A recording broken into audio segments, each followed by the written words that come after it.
C'est pas un secret pour grand monde. Chez GoPirate, on aime la liberté. En fait, on croit dur comme fer que plus les gens ont d'options, plus ils sont libres. Et de nos jours, une grande majorité de gens utilisent des outils informatiques, que ce soit pour le travail, le loisir ou simplement dans leur quotidien.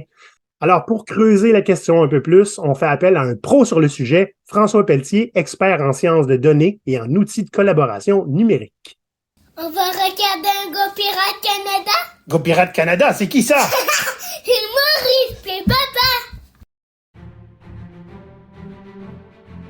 Olivier et François sont des pirates plus ou moins barbus qui partent à l'abordage des mythes concernant le logiciel libre. Parce qu'avoir des options, c'est bien, mais être adéquatement informé pour faire les bons choix, c'est mieux.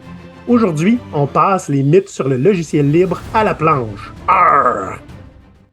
Salut les pirates, j'espère que vous allez bien. Aujourd'hui, on reçoit un expert en logiciel libre, Monsieur François Pelletier. Comment ça va, François? Ça va super bien, salut. Je suis super content de t'avoir parmi nous. Tu tournes pas mal autour de nous autres depuis un moment. Tu es un membre de GoPirate, mais j'aimerais ça, Yes. ceux qui ne te connaissent pas, d'où viens-tu? Où vas-tu? Que fais-tu? D'où ce que je viens, je suis... quand j'étais jeune, j'étais un matheux avant qu'on ait des ordinateurs. Ça, c'est ma passion en premier, c'était les maths, les sciences. Ouais. J'étais les petits débrouillards, l'expo sciences. Les C'est arrivé petits l'informatique débrouillards. après. J'ai Ouais, fait ça aussi, les petits débrouillards. C'était incroyable. Oh ouais, my God, il faudra qu'on en parle à un moment donné avec une bière. yes, j'ai fait ça. Après ça, c'est ça, l'expo sciences. J'ai commencé à m'intéresser à l'informatique, je dirais, vers secondaire 3, là, tu sais, quand l'ordi réussissait à booter avant la fin du cours. OK. Puis, on avait un technicien à l'école secondaire qui nous avait introduit à Linux. Hmm. Et on avait un cours en parascolaire où on montait notre ordinateur. Carrément, il avait acheté une boîte avec des pièces, puis on se bâtissait un ordi avec les pièces qu'il y avait dans la boîte, là. Wow. Et on installait ce qu'on voulait dessus. On avait le choix entre Windows 98 ou on avait le choix à installer Ubuntu qui venait de sortir, qui était nouveau, la distribution de Linux. Fait que j'ai installé Ubuntu, puis mon aventure dans le logiciel web a recommencé ça. Pas mal à ce place-là, là. OK. Après ça, j'ai étudié en actuariat, donc les sciences de l'assurance. J'ai fait un bac, une maîtrise. J'ai travaillé pendant plusieurs années dans le domaine de l'actuariat de l'assurance sans jamais avoir le fameux titre professionnel d'actuaire. OK. Ce qui fait que je suis devenu un peu plus le gars d'informatique des actuaires. OK. Et à travers de ça, j'ai beaucoup travaillé avec le logiciel libre R, qui est un langage de programmation pour les statistiques, qui est, comment dire, est un peu le de facto dans le domaine des assurances. Puis à travers de ça, ben, j'ai toujours continué à utiliser Linux au fil du temps, fait que j'ai jamais lâché. Puis je dirais qu'aux mêmes époques, quand j'ai commencé mes études, j'ai rejoint plus des groupes dans le logiciel libre, dont Facile, qui est un groupe un peu plus militant au Québec. OK. Et à Québec, on avait aussi des Linux Meetup, donc des rencontres une fois par mois, auxquelles je participe encore d'ailleurs, là. Donc, c'est une fois par mois, puis on a une gang de tripeux de Linux, puis on se partage des trucs, puis on se présente des choses, là. Cool. Fait que ça, c'est de là que j'arrive. Puis ça, après avoir travaillé pendant plusieurs années dans l'assurance, j'ai décidé de partir à mon compte en 2021. Fait que j'ai parti ma business qui s'appelle Je valide ça, service conseil, où ce que je fais essentiellement du travail de stratégie de données, puis de ce qui est d'outils de collaboration en logiciel libre. Ça, c'est mon parcours, c'est ça. Puis sinon aussi, j'occupe un emploi à l'Université Laval en recherche médicale, là. Donc, j'accompagne des étudiants avec une plateforme technologique qu'on est en train de développer pour faire de l'imagerie médicale. Excellent. Je pense qu'on s'est croisés d'abord sur LinkedIn, n'est-ce pas?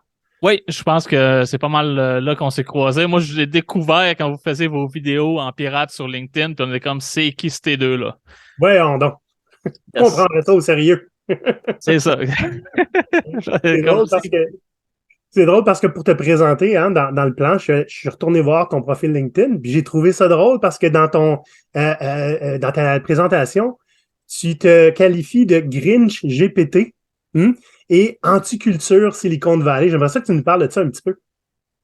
Oui, oui, oui. Ben, le Grinch GPT, ça, c'est vraiment comme une joke parce que c'est mon ami Alexandra Martel qui m'a donné ce surnom-là parce que j'étais toujours un peu en train de contester l'espèce de hype qu'il y a autour de ChatGPT puis de dire, tu sais, faites attention à quel genre de réponse ça donne, quel genre de réponse ça donne pas. Ouais. Ça, c'est tout le sujet de l'intelligence artificielle. C'est un beau jouet, mais ça, on peut pas faire non plus ce qu'on veut avec. Puis c'est mon point de vue. Puis là, j'étais un peu le Grinch des gens qui utilisaient l'AI, surtout dans le monde du marketing, où pour eux, c'est quasiment une révolution. Là. Fait que Ouais. Grinch vient de là. Puis sinon, le anti-Silicon Valley culture ou culte, ben, c'est que dans le monde de la Silicon Valley, de la startup, il y a très la culture oui, de l'agilité à quelque part est née là, puis ça, c'est quelque chose qu'on aime, mais l'agilité vient aussi avec le fait de move fast and break things.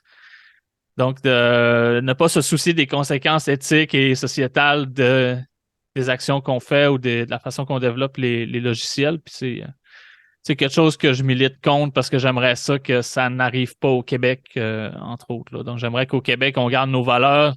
On a on a quand même une culture de droit qui est forte au Québec, puis je veux pas que la technologie passe par-dessus notre culture de droit non plus. Là. Parfait. J'aimerais ça, de faire un full disclosure pour toi, mon cher François. J'ai très ri quand j'ai vu Grinch GPT. Ben, je me doutais bien que tu étais un petit peu.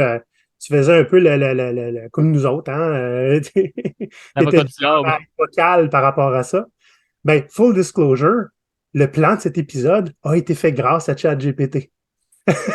Donc, Ah, je suis pas surpris du tout, du tout. j'ai, C'est une bonne source pour aller chercher des questions, du brainstorming, des choses comme ça. ouais, Fait que, ayant pas pris le temps, honnêtement, j'aurais pu d'aller chercher c'est quoi, y a-tu des articles sur les mythes? J'ai juste demandé à ChatGPT, nomme-moi 10 misconceptions que je peux trouver sur le logiciel libre. Puis il m'en a sorti 7. C'est les 7 qu'on va regarder aujourd'hui. Ceci dit, je propose qu'on fasse un autre épisode sur ChatGPT, toi et moi. On en a parlé un petit peu avant d'enregistrer. oui. Donc, si vous le voulez, là, envoyez-vous des signaux. On va le faire pareil de toute façon. Ouais, c'est ça, mais tu sais, si vous avez des questions, venez sur la communauté, écrivez-nous sur LinkedIn ou autre, puis ça peut être justement faire un épisode question du public sur ce genre d'outils-là. Là. Fait que ça peut être vraiment intéressant. Absolument. Avant de parler d'abord des mythes sur le logiciel libre, je trouvais ça important qu'on le définisse. Alors, j'ai demandé une définition à ChatGPT et tu l'as corrigé parce que tu la trouvais. Il y avait des mots superflus, donc super, comme on peut voir. Le AI peut donner des réponses un peu superflues. Donc, voici le résultat que ça a donné. Donc, une définition courte de logiciel libre. Un logiciel dont la licence permet aux utilisateurs de l'utiliser, de l'étudier, de le modifier et de publier ces modifications sans restriction ni coût supplémentaire. Pas mal? Ouais, c'est pas mal ça. C'est ce qu'on appelle les 4 libertés dans le monde du logiciel libre, justement, qu'on nomme liberté 0, 1, 2 et 3 en honneur en informatique, on commence souvent à 0. Ouais. Ceux qui codent du Python le savent, là, on commence à 0, donc ça vient un peu de là. Ouais, c'est ça, c'est le logiciel libre, c'est ça, c'est pas plus compliqué que ça. Je pense que souvent, on en met beaucoup autour. On dit, ah, c'est gratuit. Justement, toutes les mythes qu'on va parler tantôt qui alimentent un peu le discours autour du logiciel libre. Mais oui, essentiellement, c'est juste ça. Et c'est suffisant pour définir que c'est un logiciel libre. Si tu es capable de faire ces 4 choses-là avec, il est libre.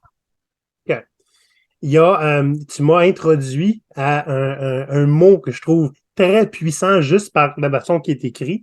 Hein? On parle de logiciel, il y en a qui ont des licences copyleft. J'aime ça parce qu'évidemment, ça fait un petit peu un rebond sur copyright. Mais qu'est-ce que tu peux me dire là-dessus? Des licences copyleft. J'aime tellement le terme, c'est super fort. Le copyleft est une licence qui fait en sorte que le logiciel ne peut pas ne plus être libre dans le futur. Okay. Donc, c'est une licence qu'on appelle contagieuse, qui fait en sorte que tout ce qui est créé à partir de ce logiciel-là, donc les modifications, les nouvelles versions, et même si on inclut ce logiciel-là dans d'autres logiciels, tout est libre. Donc, tu ne peux pas inclure un logiciel copyleft dans un logiciel qui n'est pas libre.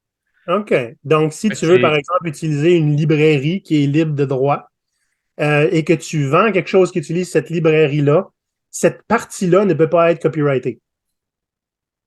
Ça va même plus loin que ça, c'est que tu ne peux pas l'inclure dans un logiciel, tu peux pas l'inclure Oh, tu dans peux carrément. un OK. package et ne pas avoir à diffuser juste les morceaux que tu veux. Donc, si tu l'inclus dans un logiciel et qu'il y a une licence copyleft, le package au complet doit être copyleft. OK. OK. C'est quand même très restrictif. Donc, on s'entend, des organisations, par exemple, qui font des logiciels et qui vont utiliser une licence copyleft, ils sont là-dedans à la vie, à la mort, là. Ils y croient, là. C'est la raison pour laquelle le système Linux aujourd'hui, qui est partout, il n'y a pas de version de Linux qui ne sont pas libres OK? parce qu'il y a une licence copyleft Linux. Hmm. OK. Très bon point. Là, évidemment, il y a toutes sortes de moyens de se procurer des logiciels. Hein. On est habitué maintenant avec les téléphones, on a un repository hein, qui sont approuvés. Mais quelqu'un qui a un ordinateur, Windows, un Apple, mais il y a souvent des logiciels libres qui ne sont pas sur, par exemple, le store d'Apple, le store de Google. Donc, bref, ça se trouve où, ça? Il faut savoir que les logiciels libres sont développés en public. Donc, ils vont être développés depuis généralement un site comme GitHub ou GitLab. Ça, c'est là que le code source se trouve. C'est là qu'on peut, par exemple, contribuer. Et c'est un des endroits souvent aussi où il va y avoir des releases, donc des versions publiées à télécharger qu'on peut installer. Donc, pour Windows, souvent, les logiciels, c'est comme ça qu'on va les trouver parce que Windows n'a pas nécessairement un App Store en dehors du Microsoft Store où il n'y a pas grand-chose, on s'entend. Mais bon, c'est ça. Il faut faire attention de ne pas aller chercher des liens sur un peu n'importe où parce que, bon, il y a beaucoup de vecteurs de virus à travers des versions non officielles. Donc, souvent sur GitHub, sur SourceForge, c'est des places officielles. Sur Mac, il y a un système qui s'appelle Homebrew, Okay. comme bière brassée à la maison. Et Brew installe et le logiciel. Puis ça, c'est des logiciels qui sont quand même vérifiés par la communauté, qui sont, comment dire, il y a une supervision sur ce niveau-là, donc pour Mac. Sur Linux, en général, c'est qu'on a des distributions. Donc, c'est des packages qui sont assemblés et vérifiés par des membres qui sont responsables de la distribution, puis ils mettent ça sur un dépôt central, ce qui fait que sur Linux, souvent, on installe beaucoup nos logiciels avec une commande spécifique à notre distribution. Puis ça, ça va chercher des versions comme authentifiées qui ont été signées par les développeurs. Okay. Fait que ça, c'est souvent les façons de se procurer des logiciels. Sinon, sur iOS, il n'y a pas vraiment de moyen parce que le seul moyen d'installer des applications sur iOS, c'est le App Store, c'est fermé. Sur Android, par contre, il y a F-Droid qui est un magasin d'applications libres. Ah, OK, oui, j'en avais déjà entendu parler. C'est un. Ouais, OK. Bon, Sur Android, il y a un écosystème de libre qui se développe. Sur iOS, par contre, donc iPhone, iPad, le logiciel libre, s'il y en a, c'est parce qu'il va avoir été approuvé par Apple puis il va être dans le App Store. OK, parfait. OK, ben merci beaucoup pour la mise en contexte, François. Avant de passer au vif du sujet, pour ceux qui nous regardent et qui nous écoutent, juste un rappel comme quoi cet épisode est rendu possible grâce à l'implication de nos membres Patreon. Et parce que on a une communauté, nous, chez GoPirate. Être un membre Patreon donne accès à cette communauté-là. Et toi, François, tu es un membre depuis, ma foi, plus d'un an. Là. Ça fait quand même un bon moment. Tu trouves ça comment être un membre de GoPirate? Moi, j'aime bien la communauté que j'ai appris à connaître de GoPirate. Fait que juste une fois par mois, on se rencontre un épisode live aussi à l'intérieur de la communauté. Puis sinon, on a appris à se connaître sur les réseaux sociaux aussi. Puis je pense que j'ai appris beaucoup des autres membres aussi de GoPirate. Puis c'est une belle communauté d'entraide. Fait que c'est vraiment le fun. Et sur notre communauté, sur Discord, quand il y a des gens qui ont des questions, par exemple sur l'informatique, on a tout le temps 3-4 intervenants qui lancent plein d'idées, plein de solutions. Donc, on peut profiter de l'expérience, des connaissances de tout le monde qui sont là. Donc, si ça vous intéresse d'explorer ça un petit peu, on a des abonnements pour tous les genres de budget. Donc, vous allez voir patreon.com/GoPirate Canada. Maintenant que la publicité a été faite, voyons les 7 idées fausses sur le logiciel libre que j'ai réussi à dégoter grâce à ChatGPT. Donc, moi, ce que je te propose, François, c'est je vais te dire un petit peu, ben, je vais les énoncer, puis ben, on discute quelques minutes à savoir est-ce que c'est vrai, est-ce que c'est faux ou est-ce que c'est gris? Ça te convient? Yes, c'est une bonne formule, ça. Parfait. Alors, le premier que j'ai trouvé, hein, G versus ChatGPT, on va se le dire, les logiciels libres sont de moins bonne qualité que les logiciels payants. Qu'est-ce que tu en penses?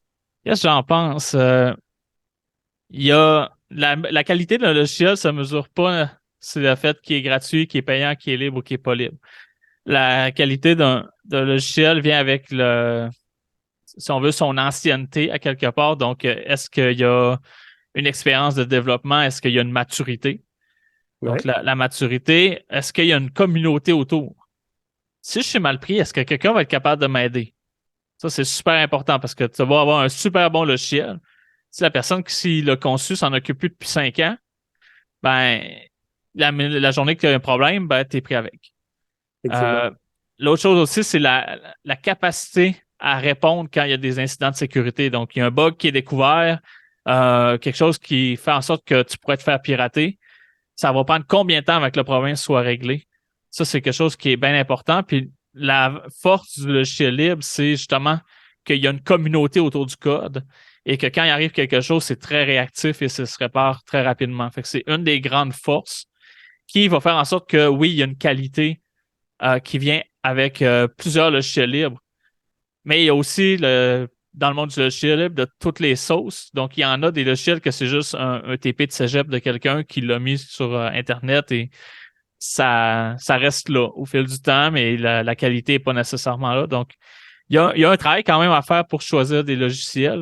De la même façon que quand on choisit des logiciels commerciaux, ben, il y a un travail aussi de rencontrer les fournisseurs, d'échanger avec eux, c'est quoi leur roadmap, c'est quoi leur projet pour les prochaines années, et de demander des comparaisons avec d'autres solutions aussi. Là. Fait que c'est, Deux points. Deux c'est points par pas rapport à... nécessairement, c'est ça, c'est pas nécessairement plus ou moins de qualité l'un ou l'autre.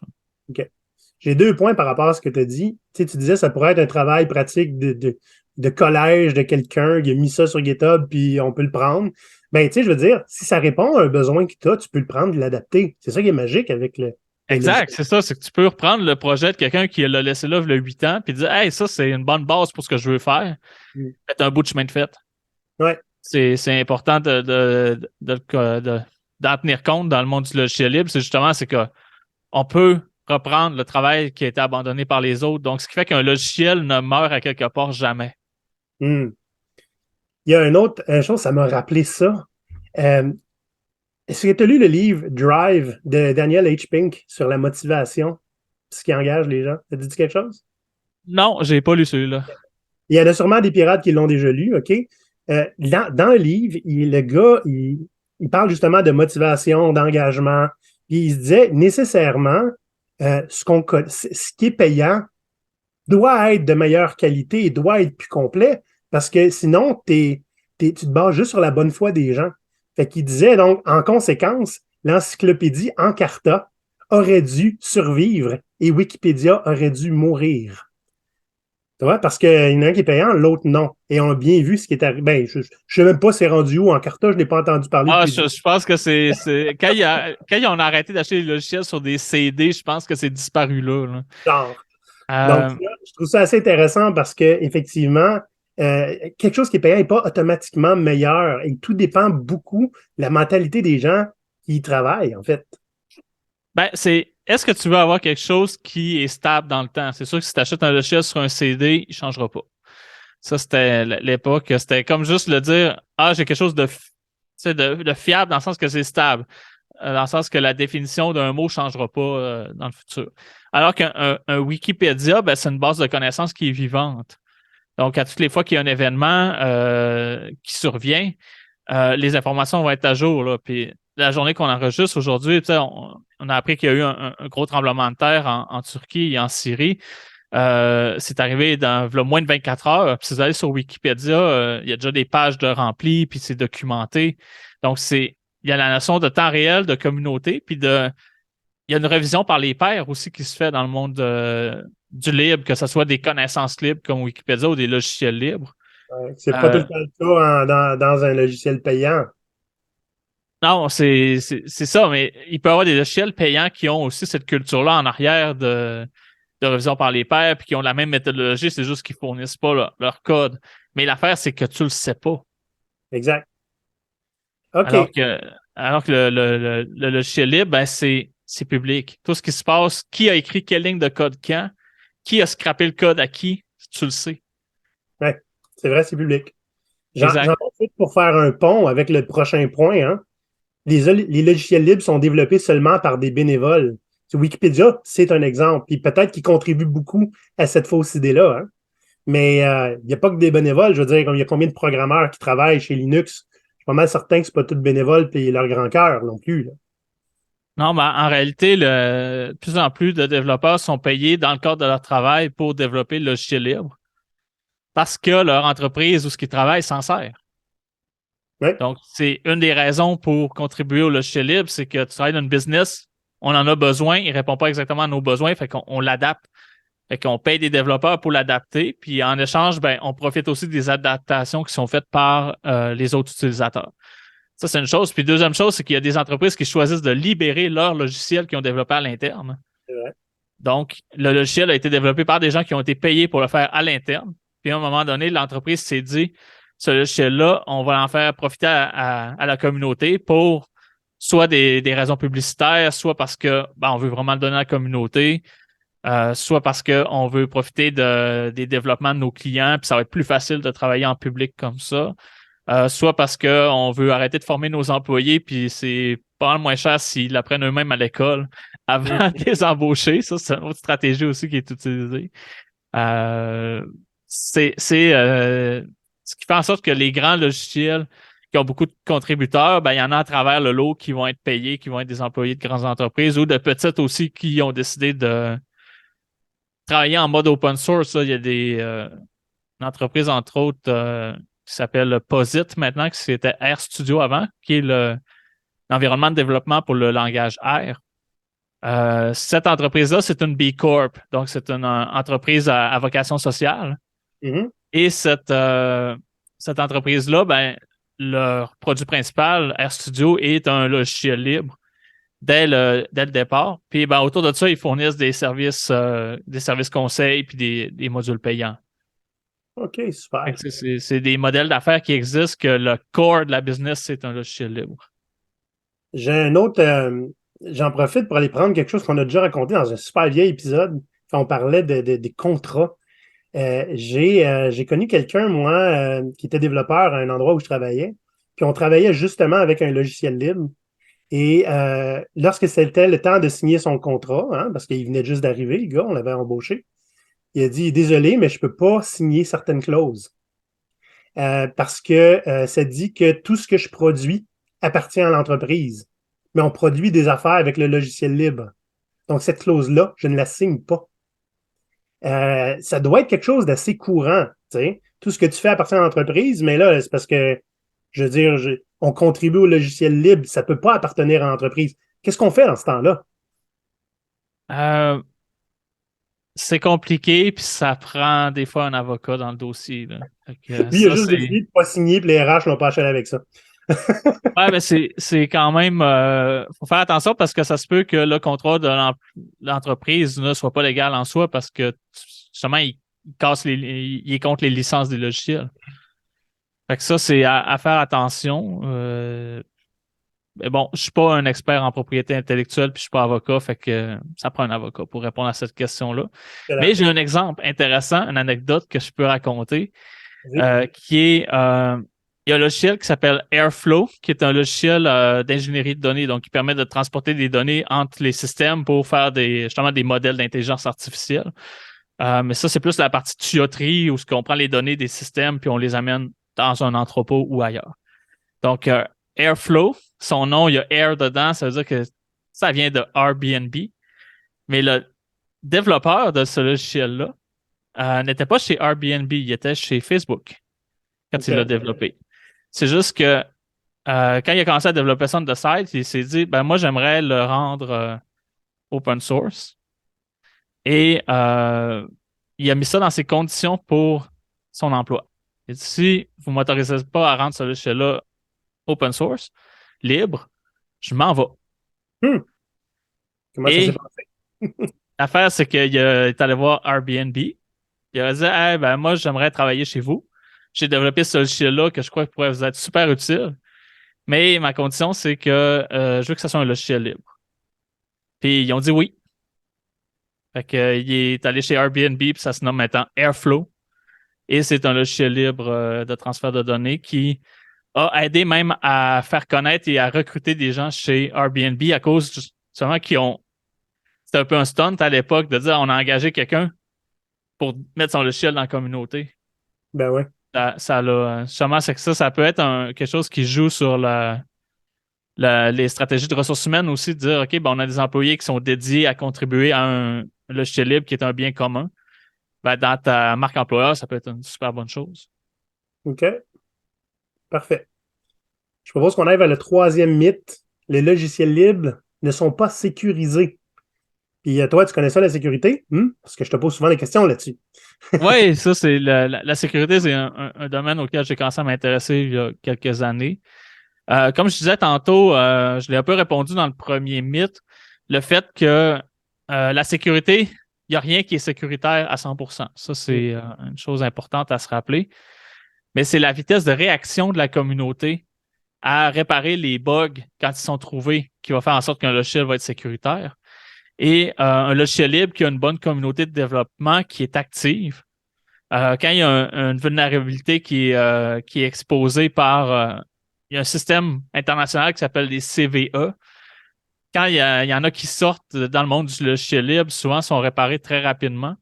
Puis, comme juste pour mettre ça concret un peu, ça a fait beaucoup de buzz il y a 1 an, la vulnérabilité Log4j, qui est un logiciel de Java, a forcé à quelque part la fermeture de presque tous les sites du gouvernement du Québec pendant le temps des fêtes il y a 1 an. Ça me rappelle quelque chose. Oui, parce que beaucoup de sites web avaient cette vulnérabilité-là. Et ce qui arrive, c'est que oui, sur le coup, ils ont réagi, puis c'était la bonne chose à faire. Mais ça n'a pas pris des mois avant que ça soit corrigé. Ça a pris 10 jours dans le temps des fêtes pour que ça soit corrigé. Puis à fin janvier, on n'en parlait plus.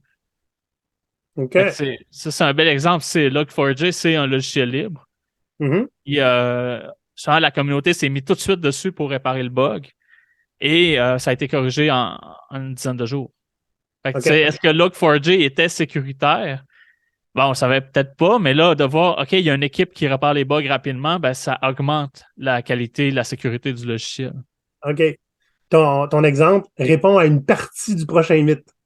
Donc, le prochain mythe, les logiciels libres ne disposent pas d'une assistance technique ou de mise à jour régulière. Là, on l'a vu, dans ton exemple, il y avait besoin d'une mise à jour et ils l'ont eu rapidement. Maintenant, on parle d'assistance technique. J'ai de la misère. Ben là, souvent, quand on prend le logiciel libre, il n'y a pas de support. Comme on dit, ça ne vient pas avec une ligne à 800. C'est bon, OK. Ça, c'est quelque chose qui est important de comprendre, que le support ne se fait pas de la même façon que quand tu achètes un logiciel et qu'il y a un numéro de support que tu peux appeler. Le support dans le logiciel libre vient justement sur les communautés. Donc, j'ai parlé tantôt de GitHub et GitLab. Il y a un endroit sur ces sites-là où tu présentes tes bugs, tes problèmes. Et avant de le faire, justement, ils vont te dire, ben, va regarder s'il n'y a pas déjà quelqu'un d'autre qui l'a, puis si oui, ben, va le liker. Plus il y a de likes, plus ça veut dire qu'il y a des gens à ce bug-là, plus il va être priorisé dans le développement. Okay. Fait que l'aide se fait de cette façon-là, puis souvent aussi, de plus en plus, les logiciels vont avoir des forums ou même des canaux Discord où ce que tu peux aller demander de l'aide. À l'époque, c'était IRC, mais maintenant, les gens sont moins sur IRC. Discord a pris la place de IRC pas mal. Tu nous rajeunis pas avec ton IRC, man.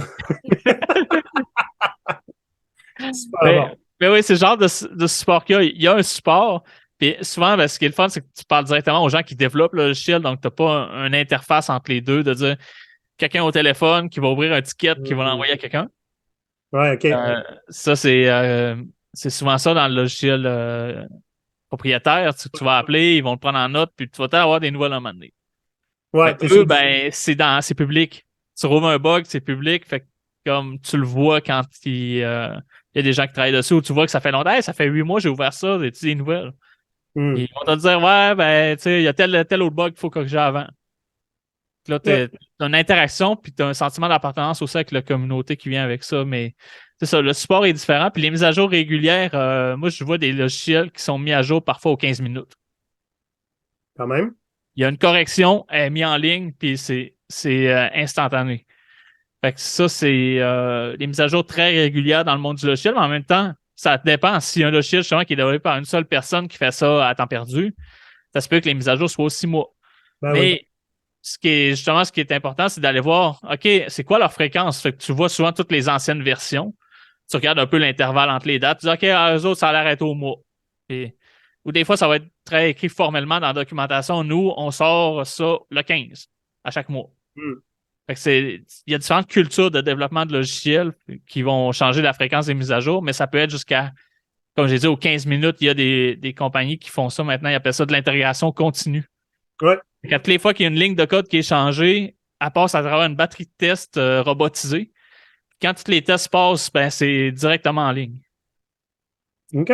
Donc, c'est peut-être une question de culture d'entreprise beaucoup plus que du fait que ton logiciel est libre ou pas.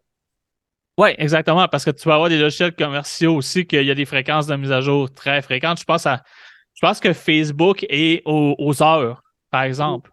Et Facebook, on n'a pas le code, là, c'est fermé. Mais eux, je pense que ça, ils ont une culture de mise à jour aux heures, par exemple. Ouais. Souvent, ce que ça donne, par exemple, c'est que la documentation, elle ne suit pas tout le temps. Oui, ça, c'est un autre sujet. La documentation, souvent, va être figée à ce qu'on appelle des versions majeures. Ouais. Donc, la documentation est dans un petit projet à part, puis elle n'est pas nécessairement sur la même ligne chronologique. OK. On va passer au prochain mythe. Je Oui. l'aime beaucoup parce que j'ai un exemple live. Les logiciels libres ne sont pas compatibles avec les autres logiciels ou systèmes d'exploitation. La première chose que j'ai pensé en lisant cette affirmation, c'est LibreOffice au début.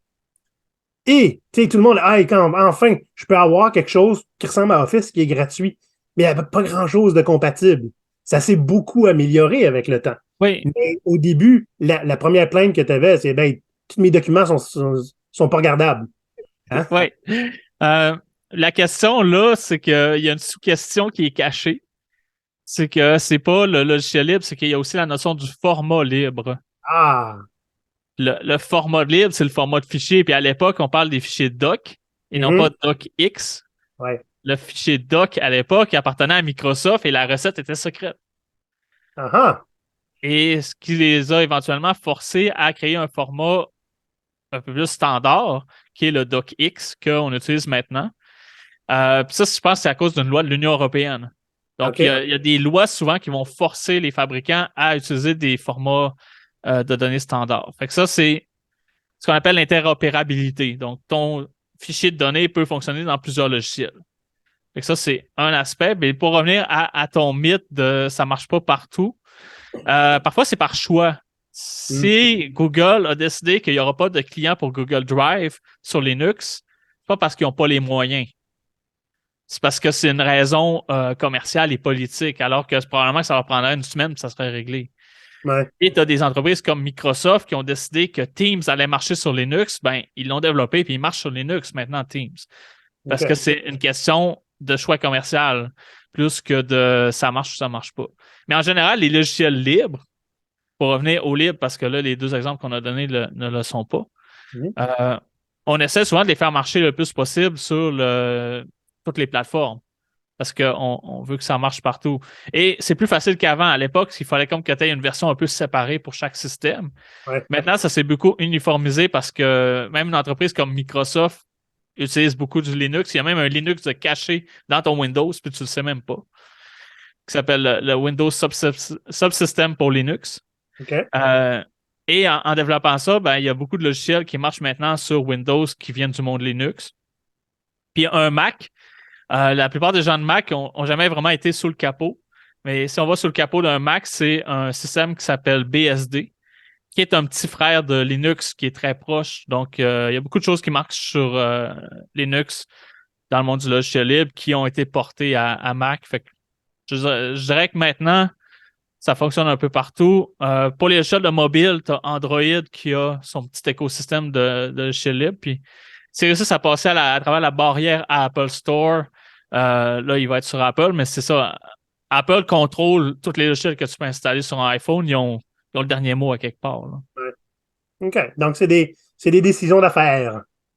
C'est des décisions de l'affaire, mais au niveau technique, il n'y a plus grand-chose qui empêche un de fonctionner sur l'autre, à part dans certains domaines spécifiques comme justement dans mon domaine, les sciences des données, il y a des applications de calcul haute performance qui utilisent maintenant des cartes graphiques pour entraîner justement les fameux algorithmes comme ChatGPT, comme on parlait tantôt. Ben ça ne fonctionne pas sur Windows parce que ça utilise des caractéristiques qui ont été développées juste pour Linux. OK, je comprends. Mais puis l'autre chose, ben, c'est les jeux. Les jeux, la plupart sont conçus pour Windows en premier. Windows s'est positionné dans le marché comme étant la plateforme de gaming. Mais il y a Steam qui est arrivé il y a quelques années qui a cassé la game en disant ben nous, on veut que nos jeux ils fonctionnent sur Windows, sur Mac et sur Linux. Fait que même maintenant, il y a des jeux très populaires. Puis je suis pas un gamer, fait que je peux pas vraiment en nommer, mais Valve Corp, qui est la compagnie qui a Steam, développe des jeux grand public très, très populaires qui fonctionnent sur Linux. Ça. Je pense à un exemple que je pourrais nommer, c'est Dota. Dota, ça fonctionne sur Linux. Et il y a aussi ben, le fait que maintenant, tu sais, Xbox, qui est très populaire, appartient à Microsoft. On commence à avoir du cross-platform aussi. Tu vas voir, par exemple, tu peux jouer en multi. Il y a certains jeux en ce moment, là, on s'éternisera pas là-dessus, mais tu peux jouer, tu as un PlayStation, tu peux jouer avec un ami qui a un Xbox. Là. Avant, c'était impensable, là, il y a 10 ans. Là. C'est ça, mais ça, c'est la culture d'interopérabilité, d'open source, tout ça. En dehors du logiciel libre en soi, la culture open source, qui est un terme un peu différent du logiciel libre, qui est plus proche de ça marche partout. Là. C'était souvent ça l'esprit. Ben, les entreprises ont fait en sorte que maintenant, ce qui est payant, c'est de vendre des licences puis des produits dérivés et tout ça. Puis il faut que ça marche au plus d'endroits possible. Parce que les jeux viennent d'Internet, alors qu'avant, il fallait que tu achètes un CD, puis c'était fait pour pas que ça. Tu sais, les appareils étaient différents, mais maintenant, c'est tous des ordi. Tu as un Xbox, tu as un ordi spécialisé, mais ça reste un ordi. Oui, absolument. OK. Prochain mythe, je trouve intéressant, parce que c'est quelque chose que je pensais moi-même. Les logiciels libres sont réservés aux utilisateurs qui sont chevronnés. Mais les utilisateurs occasionnels, là, ça les intéressera pas trop. Ah, ça, c'est le fun parce que il y a une époque, quand j'ai commencé à utiliser Linux, justement, à l'époque, quand je disais que j'ai monté mon ordinateur, puis ça, ben, tu sais, faire marcher ta souris, c'était comme hot déjà, là, parce que ça venait du monde des serveurs. Fait que pour le faire marcher sur un portable où t'avais tout le temps de quoi qui marchait pas. Ta carte réseau marchait pas, ta souris marchait pas, l'imprimante marchait pas. Ça, c'est l'enjeu des drivers, donc les pilotes pour faire fonctionner le matériel. Ça s'est standardisé avec l'arrivée de Apple, qui est vraiment devenu populaire avec les Mac, avec les téléphones aussi. Donc, les appareils se sont standardisés pour être plug and play. Donc, pour que quand tu branches un truc USB que tu as acheté, ben, que tu n'aies pas à installer avec un CD des affaires, puis ça marche du premier coup. Fait que le fait que ça marche du premier coup, c'est qu'ils ont normalisé entre les fournisseurs. Puis vu que c'était normalisé, ben, c'était plus facile de l'amener sur des logiciels libres comme des systèmes Linux. Là. Fait que ça, c'était le frein qu'il y avait à l'époque de. Fallait que tu sois un expert pour réussir à le faire marcher, mais une fois qu'il marchait, c'était correct. Ouais. Maintenant, tout le monde, puis je dis vraiment tout le monde, peut s'installer un Ubuntu qui est un système Linux user-friendly et va être capable de faire 95% de son travail. Je confirme. La première fois que je me suis installé un Linux, c'était Kubuntu. Oui. Puis ça marchait super bien jusqu'à temps que quelque chose ne marche pas. Là, j'en ai arraché un petit peu. Il a fallu que je me débrouille, que j'aille voir en ligne. Puis effectivement, toute la culture que tu me disais tantôt, là, tu sais, OK, c'est normal, ça va être réparé un jour. Là, on n'est pas là, mais voici toujours un moyen de contourner le problème. Et je m'en étais sorti. Puis je n'étais pas un féru de la programmation. Là, tu sais, j'étais un développeur front-end là, à l'époque. Là. Fait que, tu sais, ce qui était en arrière, là, mais aujourd'hui, j'installe un Ubuntu à mon père, puis il s'en sort. Là. Ouais, c'est ça. Même moi, mes parents, je leur ai acheté un portable, puis je l'avais installé. Tu sais, rouvert la boîte, j'ai installé Linux, j'ai refermé la boîte. Là. Ouais. C'était pour un cadeau de Noël. Là. Ouais, ouais. Fait qu'ils sont arrivés avec un portable qui avait Ubuntu dessus, puis il y a encore Ubuntu dessus. Là. C'est Super. accessible. Puis moi, j'ai été dans le communautaire, parce qu'on donnait des ateliers de logiciels libres. Puis, tu sais, il y avait des personnes âgées qui n'avaient jamais vraiment touché à l'informatique qui venaient, puis on les embarquait sur du logiciel libre, du Linux, puis ça allait bien. Hmm. Et justement, comme j'ai dit tantôt, vu que les logiciels fonctionnent de plus en plus sur toutes les plateformes, ben, le fait que tu n'as pas besoin d'un Linux pour faire du libre, c'est comme l'ultime, à quelque part, c'est comme l'objectif d'être dans le monde du libre, c'est de travailler avec Linux, mais tu peux quasiment tout faire sur Windows et Mac maintenant. Fait que, Ben oui. puis il y a plein de gens qui utilisent des logiciels libres sans le savoir. Puis ça, c'est une autre chose qui est intéressante. C'est ça. À une Combien certaine d'entre époque. vous ont un Firefox ou un VLC, là, le Cone pour lire des vidéos? Là? Ouais, Ben, c'est des logiciels libres, ça. exactement. V'là plusieurs années. Si tu parlais de SourceForge tantôt. Oui, Hmm. Plusieurs années, je veux dire, j'étais en appartement puis je finissais mon cégep, là. OK?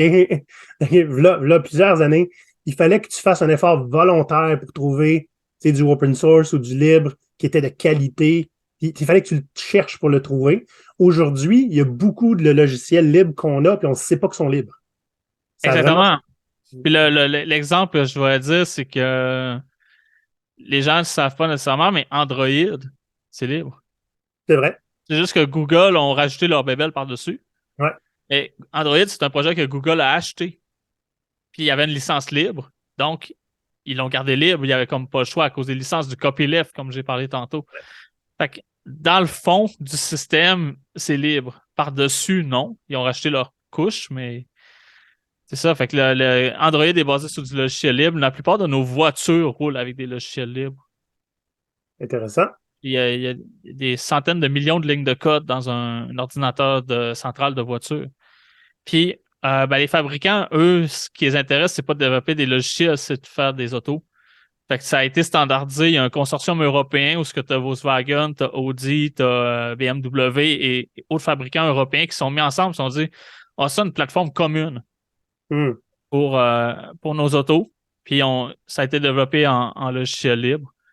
Puis par-dessus ça, ils ont rajouté chacun leur couche propriétaire à eux, comme les interfaces, mais derrière, les logiciels sont partagés, sont libres, mais pas nécessairement des licences pour nous, mais ils ont des licences genre, si tu es un fabricant d'auto, voici ce que tu as le droit de faire avec. OK. Parce qu'il y a Intéressant. ils se le partagent entre eux. OK. Je savais que la majorité du système de l'automobile de nos jours est du code. Mais ça me fascine toujours encore de voir aujourd'hui des vidéos, quelqu'un capable de pirater un auto qui est juste à distance là, de lui. Là. À un moment donné, peut-être qu'on en reparlera. Ah ben là, on tombe dans la cybersécurité solide quand Ah on ouais, commence à c'est parler ça. de là. Puis là, on pourrait s'inviter d'autres mondes aussi qui sont experts Ouais, là-dedans. ouais, super.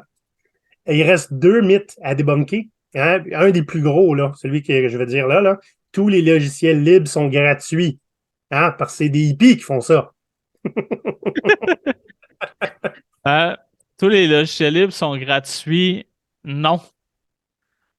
Euh, dans les quatre conditions qu'on a données tantôt au départ, Ouais. il n'y a absolument rien qui disait que tu ne pouvais pas le vendre. Mhm. Fait que le logiciel libre, même au départ, quand il a été créé dans les années 80, ben, le moyen de distribution des logiciels à l'époque, c'était des disquettes. Ben, il fallait que tu payes la disquette, puis il fallait que tu payes les frais de poste, il fallait que tu payes le serveur pour enregistrer les disquettes. Fait qu'il y avait un coût, là. Tu voulais acheter un logiciel libre, ben, il y avait un coût, ça coûtait, disons, 20$, puis tu avais le shipping puis les disquettes. Là. Ouais. Après ça, ben, ça a été distribué par CD.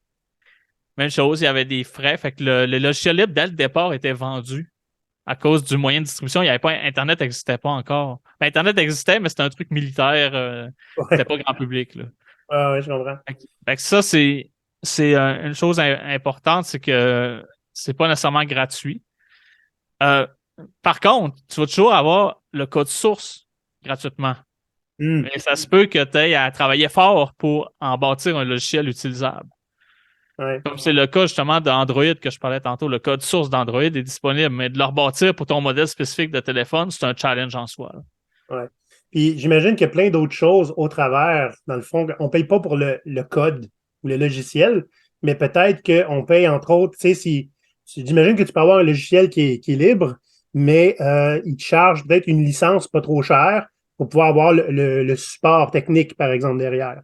Exact. Ça, c'est le modèle d'affaires de Red Hat qui a été acheté par IBM pour 20 milliards de dollars, qui est une compagnie qui fait juste du logiciel libre. Donc, IBM a acheté une compagnie que tout son code est sur Internet pour 20 milliards. Hein?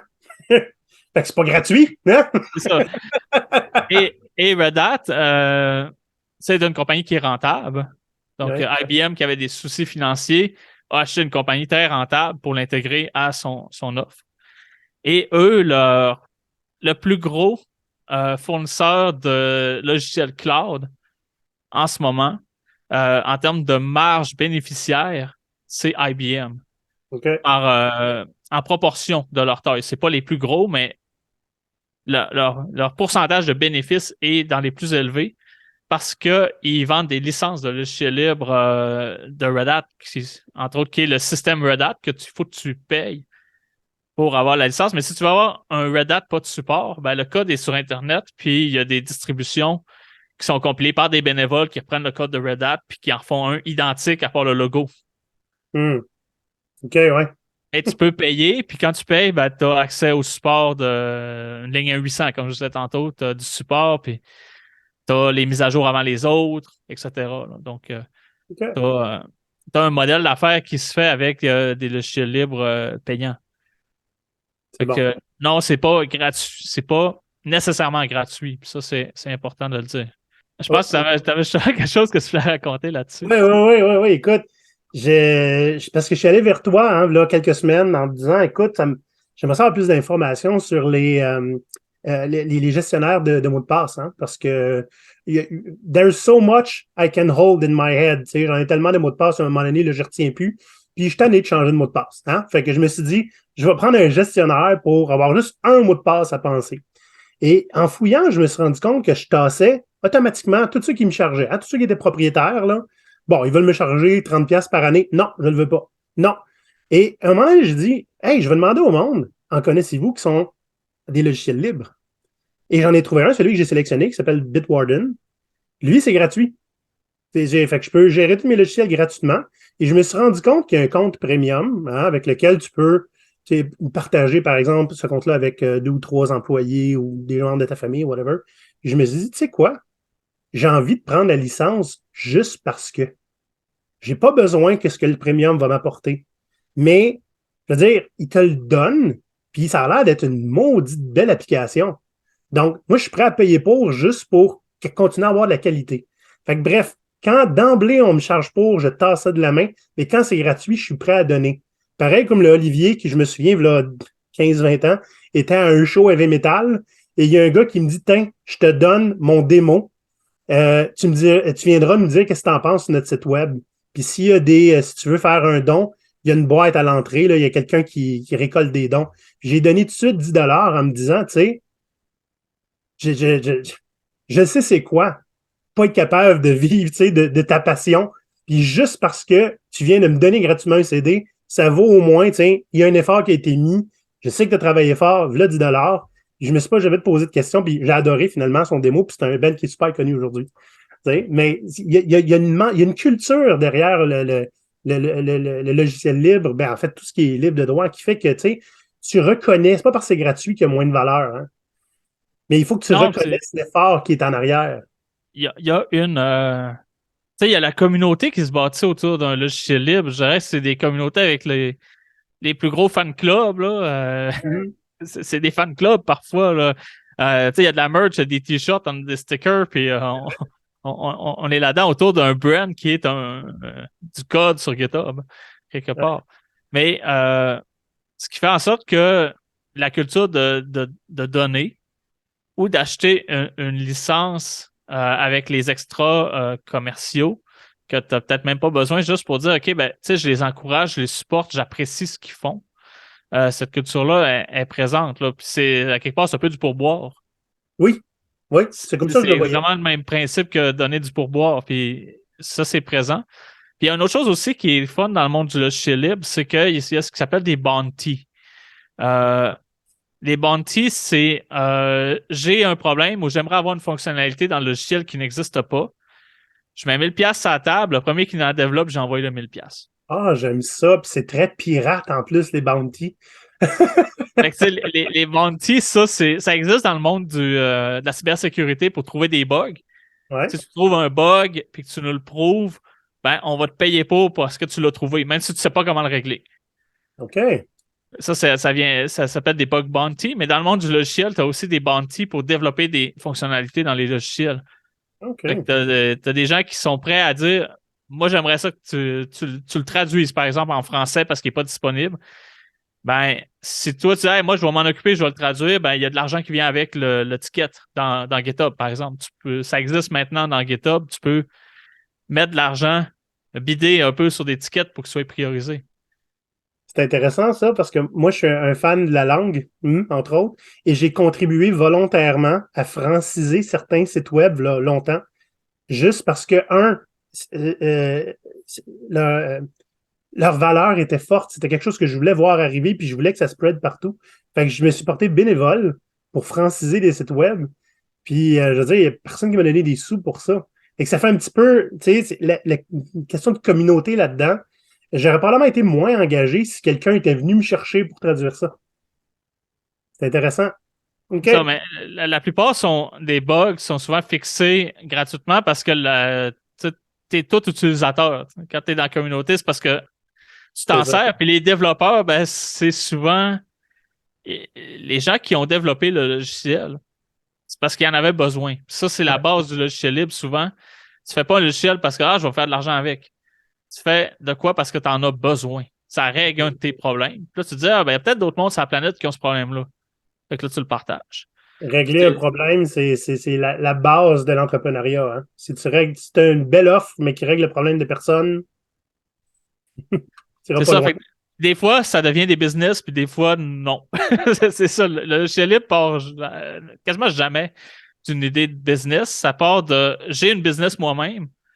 Je cherche un outil pour faire. Par exemple, je suis en train d'en développer un qui m'aide à faire des carousels. OK. Parce que faire des carousels pour les réseaux sociaux, c'est répétitif dans le sens que il faut te mettre ton fond, tu mets ton texte. Puis... Mais là, je suis en train de me faire de quoi qui me dit OK, ben j'y mets du texte, puis ben, ça va me faire des carousels. Puis j'en ai pas trouvé, fait que je suis en train de m'en patenter un. Mais que tu fini avec, tu me feras signe. Je sais que ça intéresse bien du monde. C'est ça, mais c'est un exemple, je suis en train de développer ça, puis j'en ai fait un autre pour l'écriture inclusive. Ah! Le point médian, là, ami.e. Ouais. On n'a pas ça sur notre cahier, ce point-là. Fait qu'on met tout un point normal. Fait que quand tu le mets sur LinkedIn ou sur d'autres sites, ben, ça crée un URL en Espagne, là, .es. Là. Puis, fait que le fameux point médian, ben, j'ai fait une application qui règle ça. Fait que c'est un logiciel libre que moi j'ai développé qui est disponible sur Internet. Avec le point médian, j'ai pas la même frustration. Moi, c'est à chaque fois que je fais, c'est avec mon téléphone, hein, je mets un point. Le E, il met un espace, il le met en majuscule comme si c'était une phrase que je commence. Ouais, mais c'est un genre de problème. C'est des petits problèmes que j'essaie de régler. Fait que c'est comme ça souvent qu'on développe un logiciel pour régler un problème. Puis après ça, on se dit OK, ben, je vais le partager. Puis à un moment donné, ça devient vraiment populaire, puis ça peut devenir une business. Absolument. Mais l'idée à la base, c'était juste ben, j'ai réglé un problème. Exact. OK. Es-tu prêt pour le dernier mythe? Yes, on va y aller avec le dernier. Les logiciels libres ne peuvent pas être utilisés pour les entreprises ou les OBNL, hein, les organismes à but non lucratif. Bon, je débunk tout de suite, je suis un OBNL, j'en utilise. Mais encore. Mais encore, on revient à la base. C'est quoi un logiciel libre? C'est pas écrit qui a le droit de s'en servir, qui n'a pas le droit de s'en servir. Ouais. C'est pour tout le monde. Je me demande d'où vient le mythe, mais je parce que il y a le fait que les entreprises souvent payent pour avoir un support a créé à quelque part ce mythe-là de tu peux pas t'en servir dans une entreprise parce qu'il n'y a pas de support. Peut-être que c'est une règle interne de l'entreprise qui dit ben nous, les logiciels qu'on achète, faut qu'il y ait un 800. Ouais. Fait que ça peut être une règle à l'intérieur de l'entreprise qui est ça, mais c'est pas une règle légale, c'est une pratique d'affaires. Ouais, OK, je comprends. Au fil du temps, c'est devenu des mythes qui sont créés justement Ah, ben, on peut pas l'utiliser dans l'entreprise parce que c'est libre, alors que ça vient d'une règle qui était écrite à quelque part jadis, qui était, ben, il faut que nos logiciels aient un support au Canada, par exemple. Hmm. Par exemple, tu vas voir des entreprises qui vont dire, ben, c'est parce que là, on a fait un audit de l'outil libre, puis son uptime, hein, la quantité de temps lequel ça fonctionne, est en bas de 99%. Donc, selon nos règles à l'interne, on ne peut pas prendre ce logiciel-là. Il faudrait que ça soit 100% uptime, tu sais, ce qui est pratiquement impossible. Mais c'est souvent des genres d'excuses comme ça qu'on se donne, dans le fond. Je veux dire, même avec des logiciels propriétaires, tu n'as pas un uptime de 100%. Là.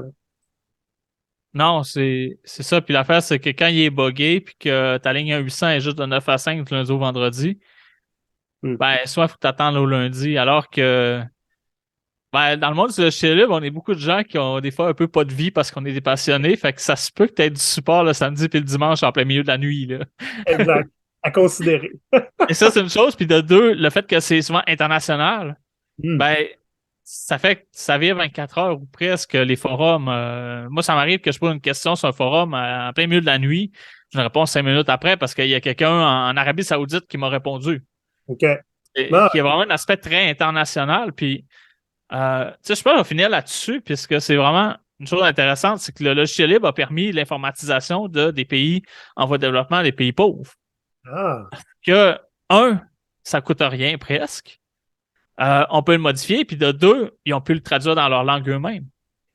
c'est Ce qui fait vrai. que des logiciels qui sont traduits dans des dialectes parlés dans certains pays d'Afrique, que ça a été fait par la communauté locale parce qu'il y en avait besoin, mais je veux dire, jamais qu'une grande entreprise aurait investi pour traduire ça dans un petit dialecte qui est parlé par 2000 personnes à quelque part en Afrique. Hmm.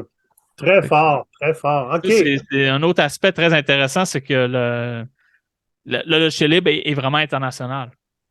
OK. Wow. Ouais, on va dire comme toi, c'est une belle finale. Écoute, François, ça a été vraiment gentil ben, de consacrer du temps à venir expliquer à nos pirates hein, c'est quoi le rapport des logiciels libres, quelque chose qui est de plus en plus présent dans notre vie, donc ça vaut la peine d'être informé pour faire des bons choix. Si on veut te rejoindre, comment on fait? Le moyen le plus facile de me trouver, c'est sur LinkedIn. C'est là que je suis le plus actif. Et sinon, j'ai aussi un compte sur Instagram où ce que je mets c'est plus. C'est moins officiel, là. Tu sais, il y a je m'amuse. Sur C'est bon. Instagram, je m'amuse un peu plus. Sinon, j'ai mon entreprise, jevalide.ca, donc qui est mon entreprise. On peut me rejoindre là par courriel aussi. Mon blog est à cet endroit-là. Puis j'ai aussi mon propre podcast. Fait que tant qu'à plugger un podcast dans un podcast, je vais le faire, qui s'appelle Air Commune. Donc, Air Commune, c'est mon podcast où ce que je parle d'impact de la technologie sur la société. Ah, bon, ben, on va aller voir ça, les pirates, n'est-ce pas? Et tous les liens que tu nous as donnés, là, ça va être dans la description de l'épisode. Donc, Parfait. merci beaucoup pour ta générosité. Si vous avez aimé ça, les pirates, puis vous voulez un épisode sur ChatGPT, envoyez vos questions ou vos interrogations. On va regarder ça, François et moi, dans quelques semaines. Et Yes, ça prend une super bonne idée, là. Les robots, l'intelligence artificielle, les générateurs de texte, d'images. Moi, je travaille dans le domaine de l'intelligence artificielle avec les images, entre autres, dans le cadre de mon travail, là. Fait que, tu sais, c'est des choses auxquelles on réfléchit énormément, là. Est-ce qu'on peut super. générer des faux cancers pour entraîner nos algorithmes? Oh, OK. Intéressant. OK, C'est ben, des il va choses. falloir qu'on se parle. Oui. All right, allez pirates, je vous encourage à aller liker l'épisode, hein? Inscrivez-vous, oui, inscrivez-vous, on peut dire ça. Inscrivez-vous à notre show, hein? Ça coûte rien. Et si vous voulez voir c'est quoi un petit peu, hein, faire partie de la communauté pirate, c'est patreon.com/GoPirates Canada. Et là-dessus, mon cher, on se reparle sur LinkedIn, hein? Puis j'invite tout le monde à aller t'ajouter. Yes, merci beaucoup. Bye les pirates, à la semaine prochaine. Salut. Dîner. Poudade! À l'abordage! Ah! Ah non! Ah!